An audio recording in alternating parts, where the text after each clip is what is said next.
Hi friends, welcome to competitive exams guide YouTube channel. Friends, ఈ వీడియోలో మనకి high court exams అనేది ఈ రోజు నుంచి స్టార్ట్ అయ్యాయి. అయితే హైకోర్టు పరీక్షకి హాజరయ్యే అభ్యర్థులు గుర్తుంచుకోవాల్సిన ముఖ్యమైన విషయాల గురించి మనం ఈ టాపిక్లో మాట్లాడుకుందాం. సో ముందుగా ఏంటంటే, మీకు ఇచ్చిన టైం డేట్ ప్రకారం మీరు మీ యొక్క పరీక్ష కేంద్రానికి అయితే ముందుగానే వెళ్ళాలి. ఫర్ ఎగ్జాంపుల్, మీకు షిఫ్ట్ 1లో కనుక ఎగ్జామ్ ఉన్నట్లయితే మీరు మార్నింగ్ 7:30 కల్లా ఎగ్జామ్ సెంటర్కి వెళ్ళాలి.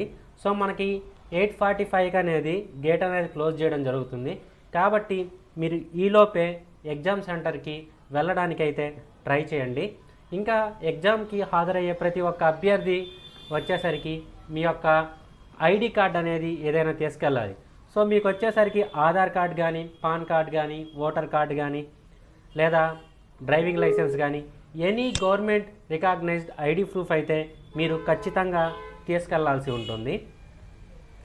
అలాగే కొంతమంది అభ్యర్థులకైతే ఫొటోస్ అనేది సరిగా రాలేదు. సో వాళ్ళు ఏం చేయాలంటే, సో మనకి ఇక్కడ క్లియర్గా మెన్షన్ చేశారు, if any candidate received the hall ticket without photo or two small photo or photo without signature, the candidate should bring 3 passport size photos duly assisted by gazetted officer and hand over the same to the invigilator in the examination hall, failing which is the candidature will be not able to admitted to the examination.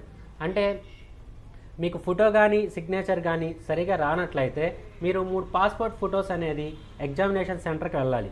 So అందులో ఒక passport photo వచ్చేసరికి మనకి passport photo ఏదైతే ఉందో so దాన్ని మీ యొక్క hall ticket మీద stick చేసి గెస్టెడ్ ఆఫీసర్ చేత సిగ్నేచర్ అయితే పెట్టించాల్సి ఉంటుంది. లేనిచో మీకు ఎగ్జామ్ హాల్లోకి ఎలో అయితే చేయరు.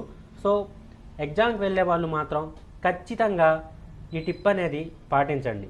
సో ఇంకోటి వచ్చేసరికి, the check in procedure in examination hall includes capturing the image and left thumb print. This is a security feature which will allow authority to cross-check the identity and also to prevent impression cases. Therefore, they are advised not to apply mehendi ink extra on their hands or feet. In case if the biometric machine is not supported to obtain the impression due to technical reasons in the beginning of examination, it would be take the at the end of the examination. So అంటే ఏంటంటే, మిమ్మల్ని exam హాల్లోకి ఎలో చేసే ముందు మీ యొక్క photo మరియు మీ left hand thumb impression అయితే biometric ద్వారా తీసుకోవడం జరిగింది. సో ఎగ్జామ్కి హాజరయ్యే అభ్యర్థులు మెహందీ కానీ అలాగే మీ యొక్క థంబ్కి ఎనీ ఇంకు కానీ లేకుండా అయితే చూసుకోండి. సో ఒకవేళ ఏదైనా టెక్నికల్ రీజన్ వల్ల మీ థంబ్ ప్రింట్ కానీ ఫోటో కానీ అవ్వకపోతే మీకు వచ్చేసరికి ఎగ్జామినేషన్ తర్వాత మీ దగ్గర నుంచి ఈ బయోమెట్రిక్ అనేది తీసుకోవడం జరుగుతుంది. ఇది మాత్రం క్యాండిడేట్స్ బాగా గుర్తుపెట్టుకోవాల్సిన విషయం.